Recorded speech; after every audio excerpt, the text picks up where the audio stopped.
sometimes you fight something and you gotta just let it go.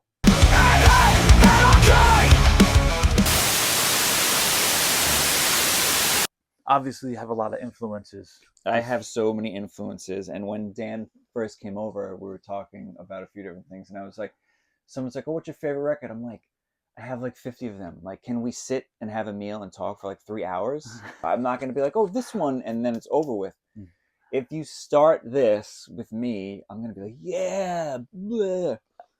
So you got to be ready. Yeah. You know what I mean? So someone recently said to me, they don't like bands, they like albums. And I thought that was interesting because they started telling the bands that they liked, and they're like, this album. And then, oh, I like this band, but I love this album.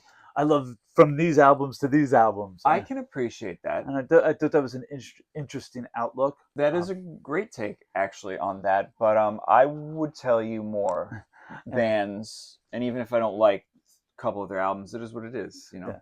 I look at it as more like it's more of a time period in my life. So like certain ones captured a certain energy 100%. that I was vibing with. Absolutely. So, you know, as I've gotten older, different things are now clicking. Albums that I once thought weren't good, and I saw the bands live, and now I digest it differently. I'm like, this album's so good. 100%. I wish I appreciated them live. Right. I've come home and I have harvested things from our shelves, from our collection, because we're physical media people, physical media forever. And I'll be like, oh, wow. Like, I don't even remember this or even know what this is. You know what I mean? And so I'll give you an example of that. I had a promotional copy of Nathan Larson's record called Jealous God. Nathan Larson is from Shudder to Think. Okay. Shudder to Think is weird. They're very like, they're back together now too, but they're a strange band. They're very art forward. And so they were cool, and I had a promotional copy of this record that Nathan Larson had done. And maybe I listened to it once, maybe.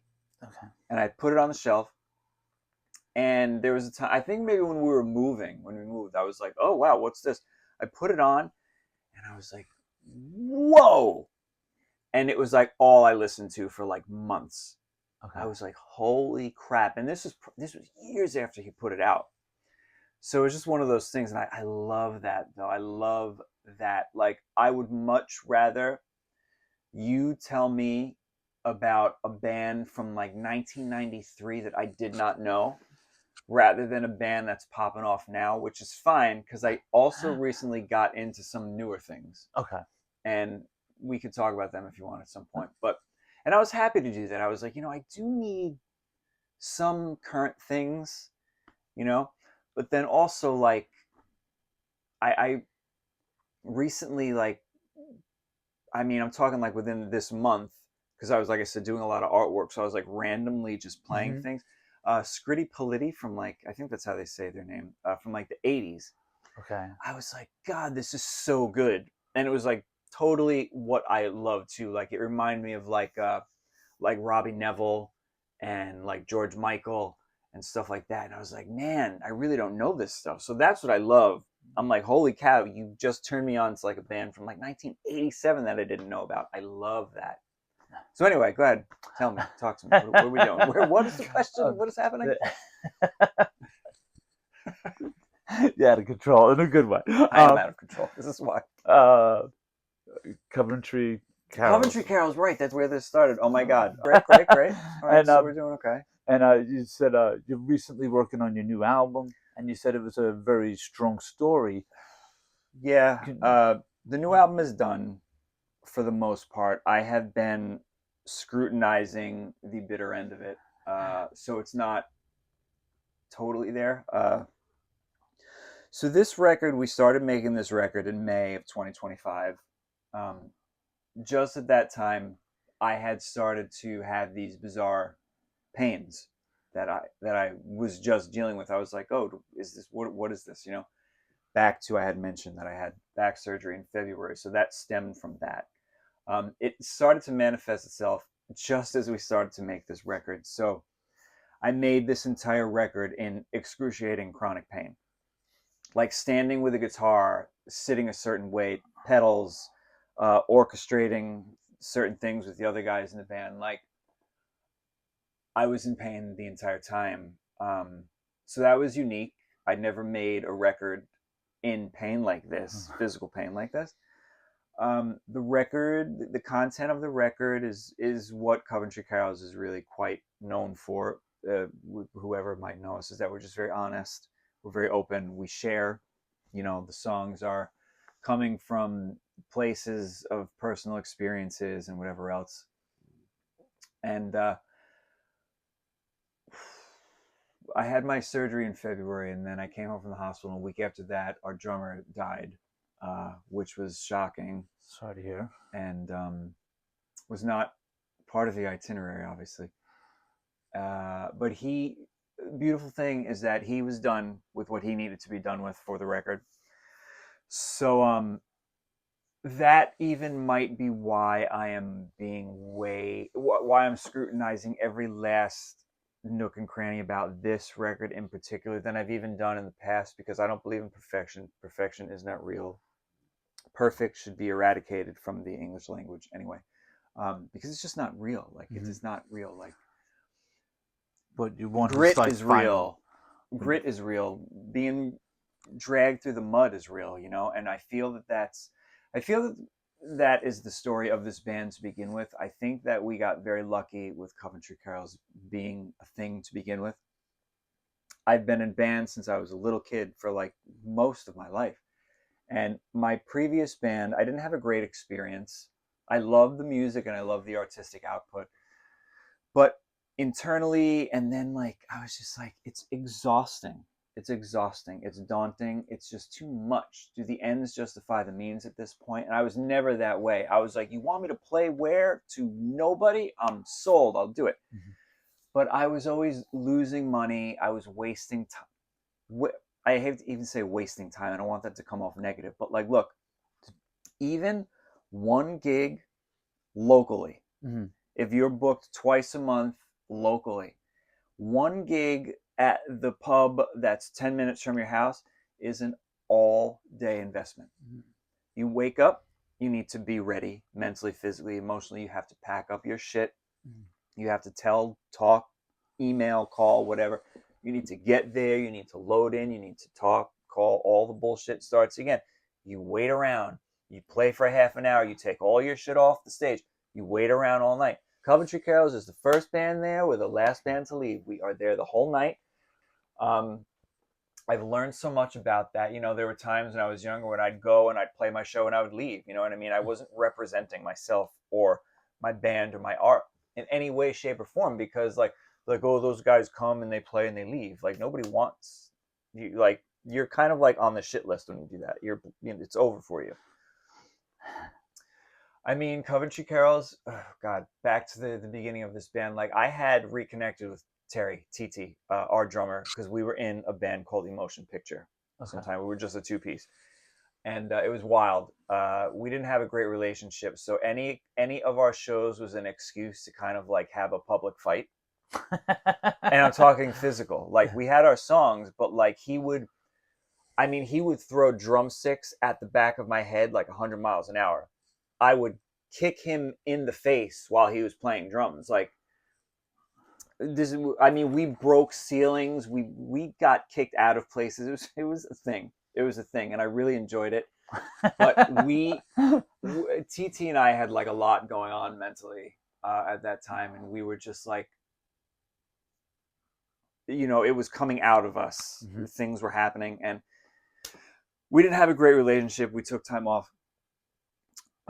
I had another bandmate die, and Terry was very friendly with him, so we reconnected at his funeral. Okay. And at that point, obviously, you're like, life is too short. It was stupid. It's all in the past, whatever. So like a month later, we were like eating burritos, and I was like, look, I'm not playing right now. I've been writing. I have these songs. I don't have a band. I don't know what to do with them. Artistically, you know, we always got along, and where we were at that point in our lives when we met and I was building Coventry Carols, we were different. Mm-hmm. We were different. We were calmer. You know, we were more well grounded. So we were like, yeah, why not? So January of 2020, we got into a studio, and I was like, here's a couple of these songs.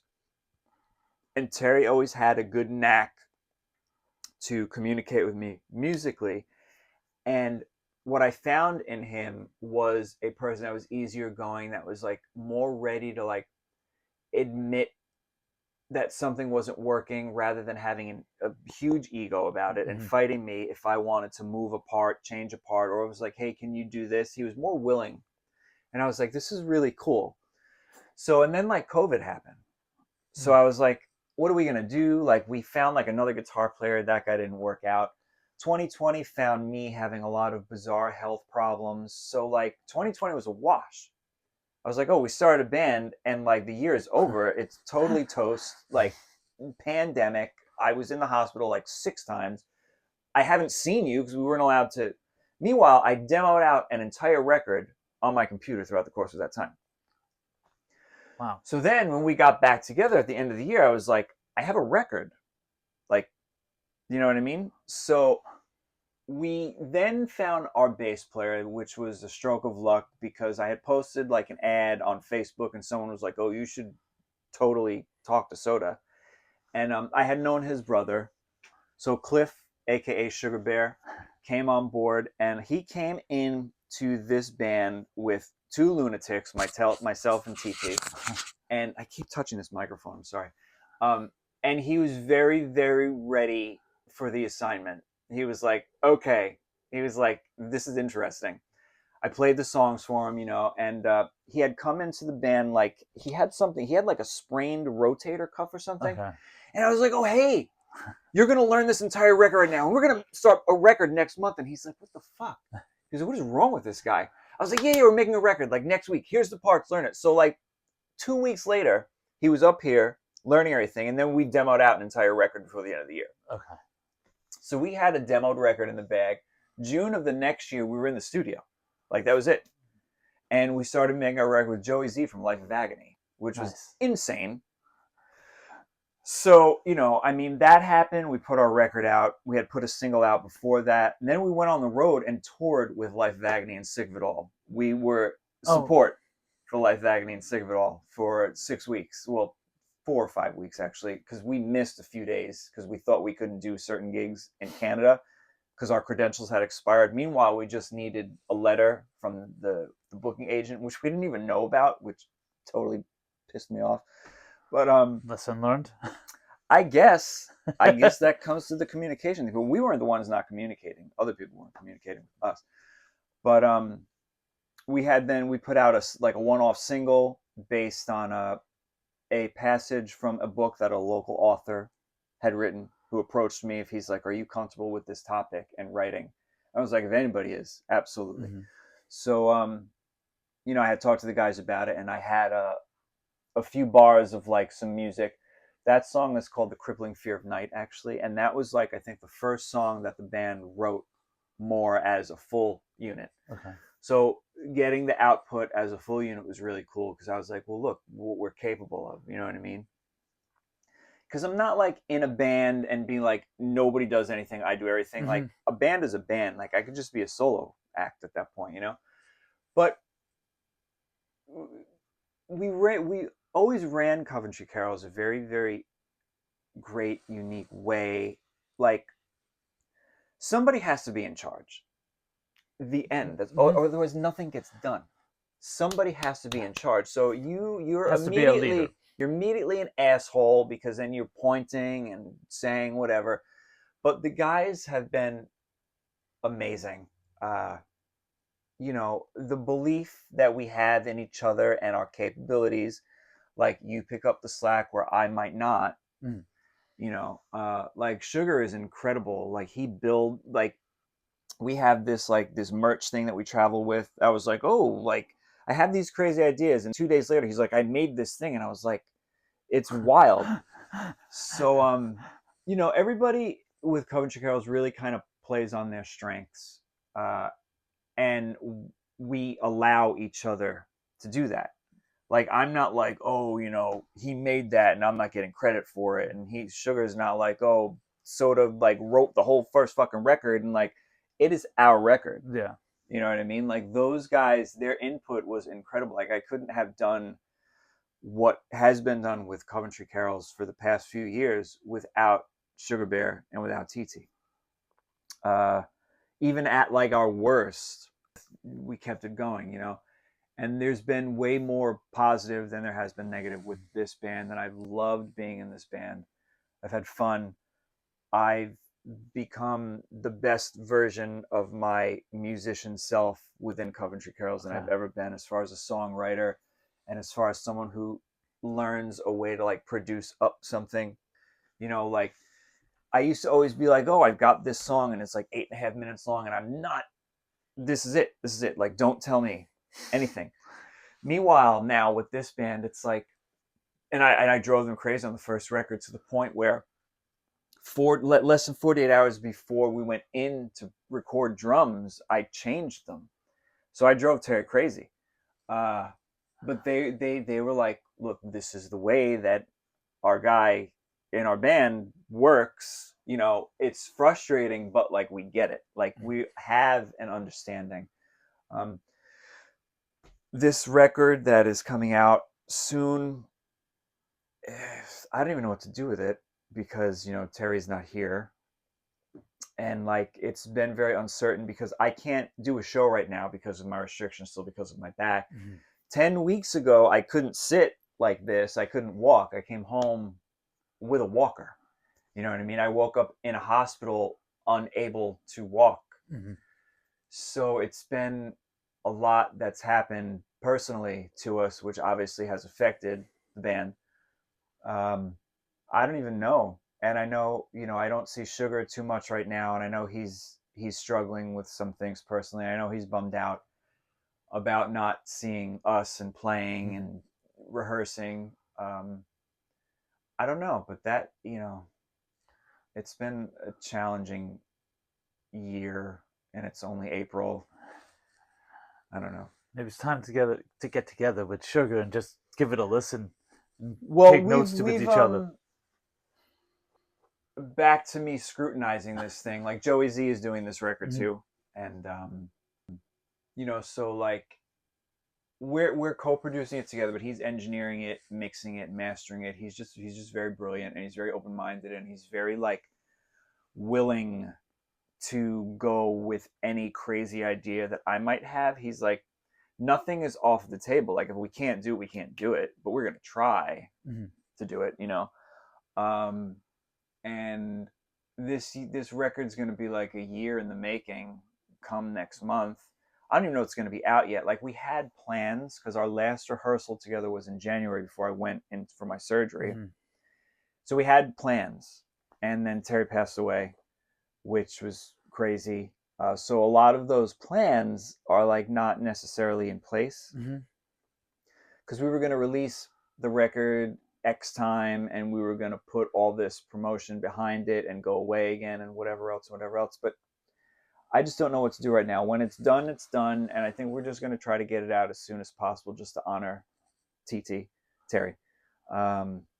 Just to honor, his memory. And he loved this record. Like, he had heard everything that we had done with it in January before our final rehearsal, before I went to the hospital. So he was very, very happy. And he made like a video and posted it on his socials about how excited he was. So it was nice to know that he left us with contentment about what we were doing with the band, and I know he was like remodeling his house with his longtime lady.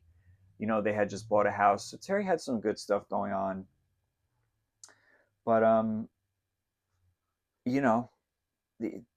that's just it. Like, his story is his story, you know what I mean? Like, so you think maybe you're scrutinizing the album a little bit to like make sure that you give his last performance the due that it deserves? That is part of it. He did a great job on this record. He was very frantic on our first record. I stressed him out, and he hadn't recorded like in a big place for a while, and I think that he had like some reservations about like his capabilities at that time. But we got through our first record, and I love our first record. This record, though, is a great snapshot of where the band is now, what we have become. You know, our first record, and I said this to you when you had gotten here, that it's kind of mellow, but like when you come see us live, it's like we're wild. We're wild. Like there's more of a punk edge to it, just because of like we get really excited because we're passionate and we get caught up in a song or a moment, and then before you know it, like I'm on Sugar Bear's back and I'm climbing on shit, and like we're, I don't know. It's just, it's, I think seeing Coventry Carols live is an experience. That's my opinion, of course. You know what I mean? I'm in this band. It's my opinion. I think that live we do something that's very unique. I think as far as our studio recordings go, I think they're a fine representation of what we do. Um, you know, but I don't think, like you had said before, like seeing us live and then hearing our record, I don't think you'd be disappointed. I think you'd be like, wow, you know, it's like two sides of this coin that I'm enjoying, you know? I think that we have a lot to offer. I think we always have, you know. It was crazy to be like, oh, I'm starting a new band at this point in my life. Coventry Carols is 6 years old at this point, you know? After this, I don't know, like I'm just going to figure out something else. But the band's in a weird space right now. If and when we are to fill TT's place, we know already who we're going to ask to do that. I'm pretty sure he knows too if we are to make that move. I don't want to say anything now, but I'm sure he is well aware that he is the guy also. I guess the future is kind of uncertain though. I love the new record beyond anything that I have ever created musically. I think when we started this, and I met with Joey in February before we started tracking in May, we had started demoing this record in Sugar's brother's basement, where we would rehearse more often than not. And the demos were really coming together, and I think we maybe did like a second round of demos after like initial demos, and we were like we're kind of onto something, like something's happening. And then when we played the demos for Joey, he was like wow. Out of the whole record, there was one song that he did not like, which I cried on the way home because we were so close. But he wasn't wrong, because I knew, and the band knew, that this one song was problematic. So what happened with this one song was, a couple weeks before we went into the studio, I went to rehearsal and I was like, guys, it's now or never, or this is cutting room floor material. And I was like, we're going to dump probably about 18 bars of this song tonight. We're just cutting them out. You know how sometimes you fight something and you got to just let it go? So like we let go of all of our everything with this song. We weren't playing this song was playing us. Okay. And when we learned that, we were able to approach it differently. And then all of a sudden that night, we shaved off probably about 2 minutes of this epic song that we had, which is about 10.5 minutes long. It's about 7 minutes long on the record, maybe a little less. But I mean, if I were to play you the demo and then play you this, you'd be like, holy crap. That is, it's a big difference. And I'm so happy that we got it to where it is, because we all loved the song. We did not love it ever, but we were like, what is going on? It was slow. It was long. You know, so again, back to like producing something. And it is the last song on the record. It finishes the record, and it's a very strong, beautiful, sad song that I think is is a great way to end this record. I don't want to say too much. We haven't like talked about titles or whatever else with this Do you have a record. name for that track? I do. It's called Written in Cursive. That song is called Written in Cursive. And yeah, we battled this song until we stopped fighting this song, and then we were able to. It's like if you find like a stray dog, Mm-hmm. and they're feral, they're wild, they're abused, and until you show them that there's a safe place. And it sounds so stupid because I'm talking about a song. Meanwhile, I'm comparing it to these poor creatures that have had these terrible lives. But this song was almost like feral, you know what I mean? And like, it wasn't until like we really all embraced this song that this song became what it is.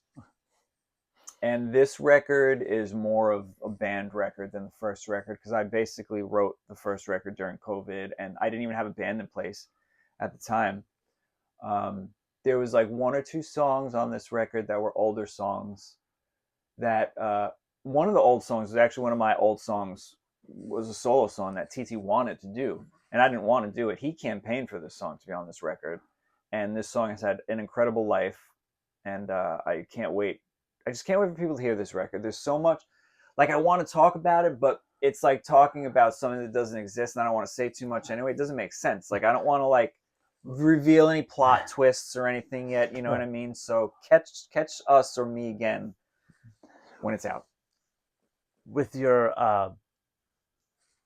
the struggle with that song and trying to shape it, do you think your other art forms have helped be like a tool to kind of just let it go and just let it just take the shape that it needs? Because I know sometimes when I'm drawing, if I'm trying to force something out and I like have an idea of what I want to do, sometimes I can't get it out on paper. But then Of course. if I start letting it just go, and then all of a sudden it starts taking its own shape, all of a sudden it takes shape, and it's actually better than what originally my idea was.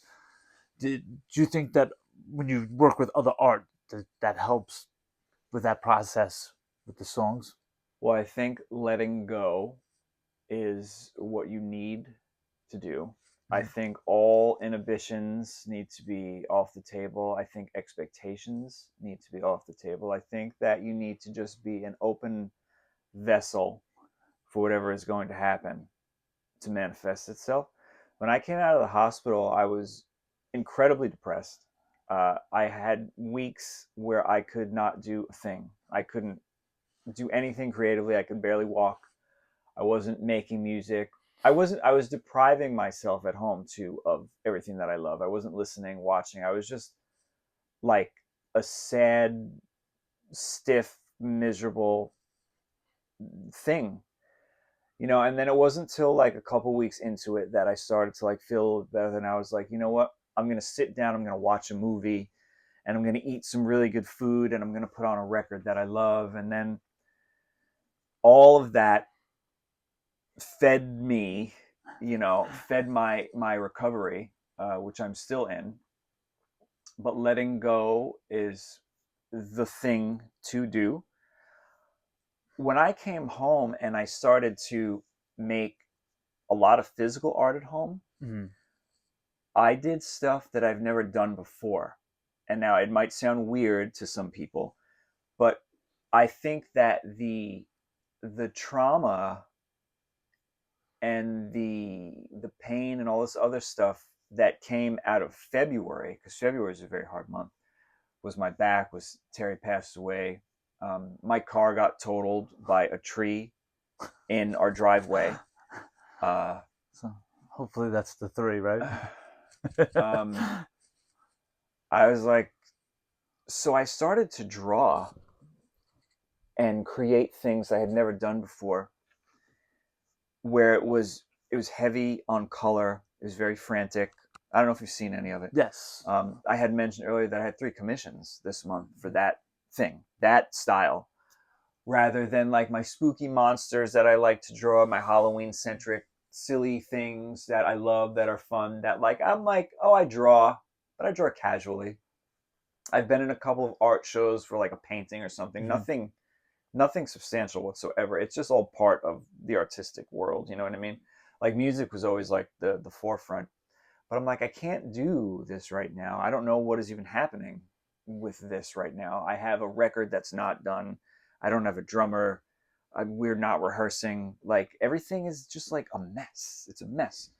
So I channeled this grief and this trauma into this colorful, frantic art Mm-hmm. that is very expressive.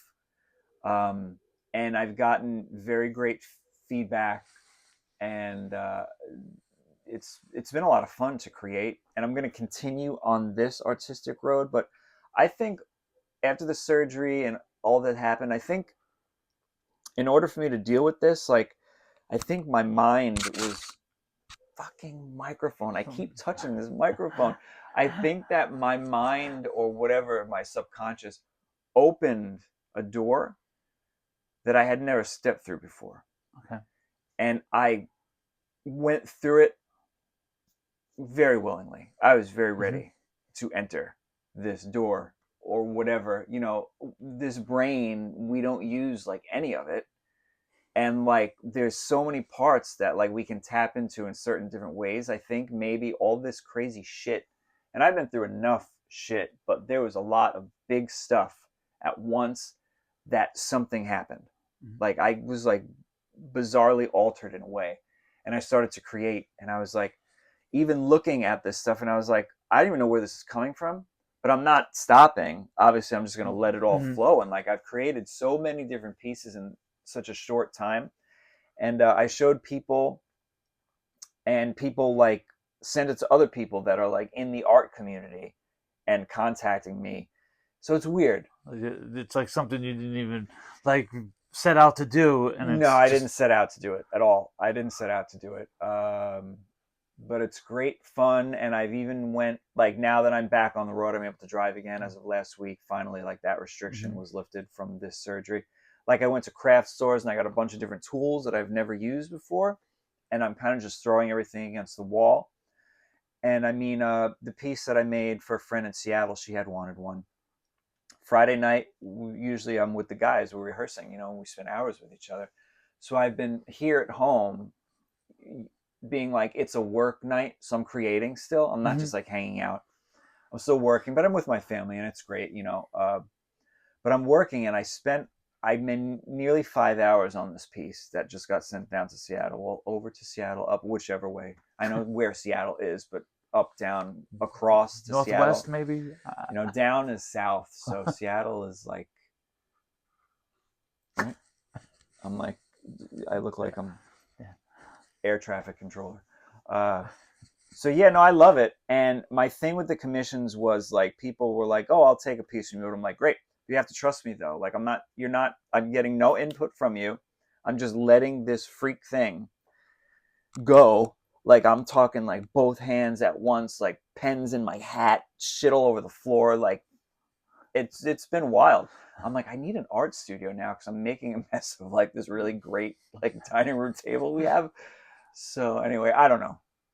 There's so much to talk about. Yeah. So No. I like the letting go, because I find when I do my interviews, when I'm when I try and do like staple questions, it's very stiff, mm, and I find that when I just like let go and just listen, I end up having way better interviews. sure. So Well, everyone's more comfortable. I've sure. let go of all my insecurities. I'm not Right. trying to Well, like. there's yeah. I mean, there's nothing to be insecure about here, and like spontaneity is like the best thing.